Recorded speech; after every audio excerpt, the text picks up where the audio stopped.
Are y'all ready to welcome to the stage Erin Downey?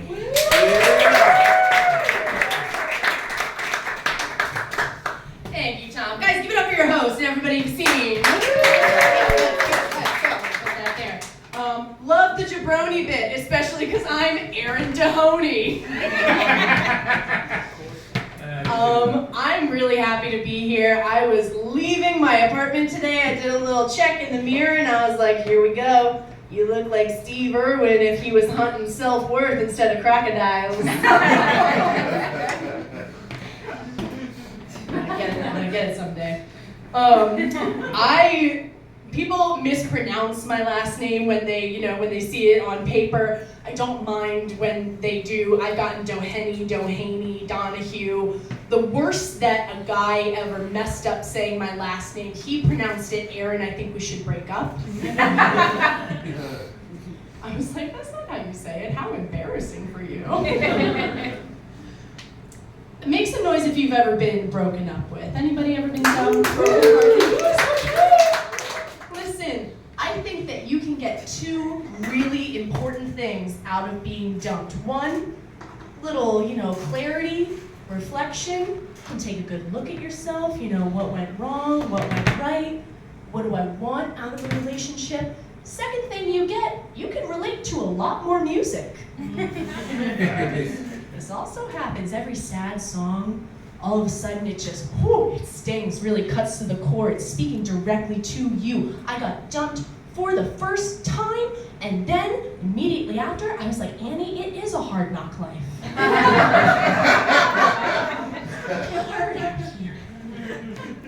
I am in a relationship now that makes me incredibly happy. My boyfriend, he's a geologist, it rocks. Oh, that was a bad, I know. That was a pretty bad pun. If you did laugh, I appreciate the sentiment.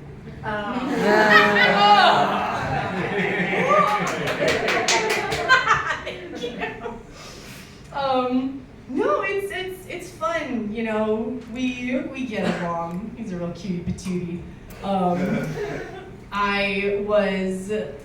Something about me, I have had a lot of jobs. I've worked many jobs. I was a nanny when I was living down in Atlanta. I was a full-time child care worker. And at that time, I was seeing a Philadelphia man, long distance. We were having a little phone flirt.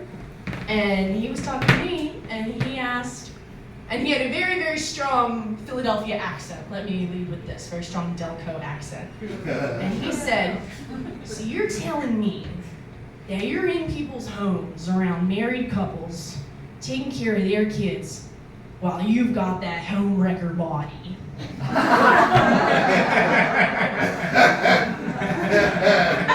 I want to do a hooked on phonics lesson, breaking down the phrase home wrecker body. Mouthful of marbles. Mouthful of marbles.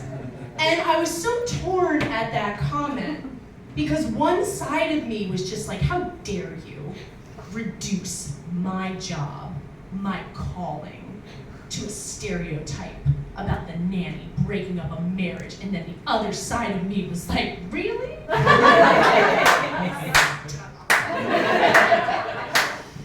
The dichotomy of being a woman. Another job that I had, I used to work at this fancy gym, this upscale gym.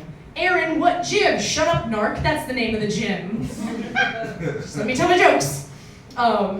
And I used to work on the front desk, and something about this gym is you kind of had to get briefed on a couple of members. You had to get a little bit of a rundown about certain people coming in, personality quirks, a little bit of membership history, people are fun, people are interesting. My coworker was getting me trained on the front desk, and he said, Aaron, one thing you gotta know about this member, he joined with his wife and child, cheated on his wife with another member, had a baby with the woman he cheated with, left wife number one, married the lady he cheated with, and they all still come to this gym.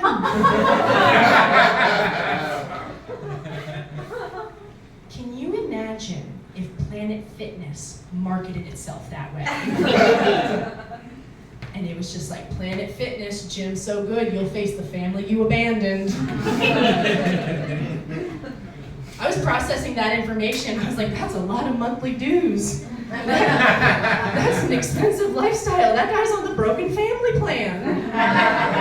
Woo!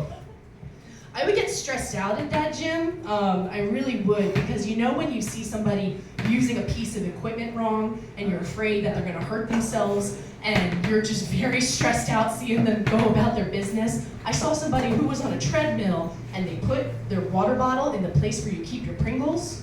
I was just like, how embarrassing, you're using it wrong. I am a very Irish person. Look at this potato face, of course you can tell. My name is Erin Downey. Something fun, if you are a single person and you're looking to cruise for other singles at an Irish pub, that is called playing a game of hot potato. It's a good time. Oh wait, there was one thing I wanted to tell you guys. Okay. When I was living in Atlanta, something I learned about living in the South, if you snort cocaine off of a cowboy boot, that is called a Florida Georgia line. So many magical things about living down there. While I was living down in Georgia, I found my kitties. I adopted 2 cats that came as a bonded pair. We've been giggling together, we've been laughing. Is it okay if I tell you guys something a little bit sad? Would that be all right? Yeah. Yeah, okay. I had to put one of my cats down while I was down there. It's okay, listen, I see the sad faces. There's a reason I'm telling you. There's a reason I'm telling you this sad thing. I took my cat to the vet. She was having some breathing problems. They took her back to give her a look, and then the vet came back to break the news to me. And something that you need to know about this vet is that he was what many legal experts would call really, really hot. Devastatingly hot. Suspiciously hot, some might say. And I was looking at him, and just like to give you an idea, he looked just like Christopher Maloney, aka Agent Stabler from Law and Order. Mm-hmm. Yes, I see the nods. You get it. And he walked in, and I was just like, holy bone structure, hello. What's going on? Completely forgot that I was devastated, because it really seemed like something was wrong with my cat. And he sat me down, and he's looking deeply into my eyes in a way that I knew he had taken courses in. So tragic. I was like, that education, oh my God. And he was just like, Erin, we took a look at your cat's x-rays. She's got some fluid in her lungs and some spots, and I'm really sorry to say, but it looks like it might be cancer. And I was just like, you are so funny. And he was like, you know, it seems to be one of those situations with a pet where we gotta make some hard decisions. And I was like, I would love to make hard decisions with you. And he's like, it's actually pretty serious. I'm like, I do think we should get serious, I agree. That's a great idea. And eventually it did get to the point where, you know, the humane thing to do was to say goodbye. So this gorgeous man helped me through a very hard day, and I think about it in hindsight, and I'm just like, wow, 2 hearts stopped that day. Hold on, I want to tell you guys one more thing. Oh my goodness. Oh my goodness, I can't believe I almost forgot. Okay. The world is getting a little bit crazier, right? Like, people are just becoming a little more unhinged. I can tell because a man recently came up to me on the street with an air of concern, and he said, hey, I just think you should know, it's pretty obvious that you're not wearing a bra.